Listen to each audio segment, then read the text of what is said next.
Assalamualaikum warahmatullahi wabarakatuh. Perkenalkan, nama saya Saif Al-Musa dari Prodi Hukum Ekonomi Syariah kelas HES 2B NIM 58. Kali ini saya mau membawakan orasi ilmiah yang berjudul Penegakan Hukum di Indonesia dan Anomalinya. Pada dasarnya, hukum ialah aturan tertulis yang sifatnya memaksa yang tertuang dalam undang-undang. Dalam hukum Indonesia sendiri itu menganut 3 sistem hukum, yaitu civil law, di mana setiap hukum itu harus tertulis atau tertuang dalam undang-undang. Selain itu ada juga hukum adat dan hukum Islam.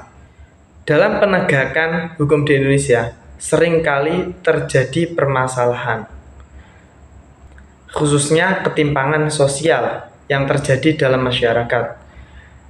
Masyarakat menengah ke bawah cenderung mendapatkan kepastian hukum, sedangkan masyarakat dalam kalangan menengah ke atas atau pejabat publik biasanya itu cenderung mendapatkan hukum seenaknya, atau dalam tanda kutip hukum tumpul ke atas dan tajam ke bawah.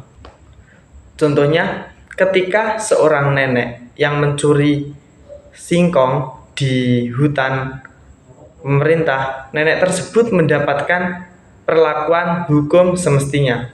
Namun, beda lagi ketika seorang pejabat publik korupsi sekitar miliaran rupiah bahkan triliunan, itu cenderung tidak mendapatkan hukuman apapun. Seolah-olah kasus mereka hilang di bawah angin.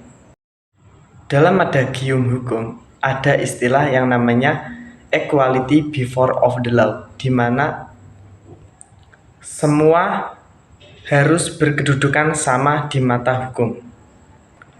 Dalam Undang-Undang Dasar 1945 pasal 27 1 ayat 1 dan pasal 28 ayat 1 juga dijelaskan bahwa setiap warga negara berhak mendapatkan hukum seadil-adilnya dan mendapatkan kesamaan atau kesetaraan dalam hukum, baik itu pemerintah, pejabat publik maupun warga sipil.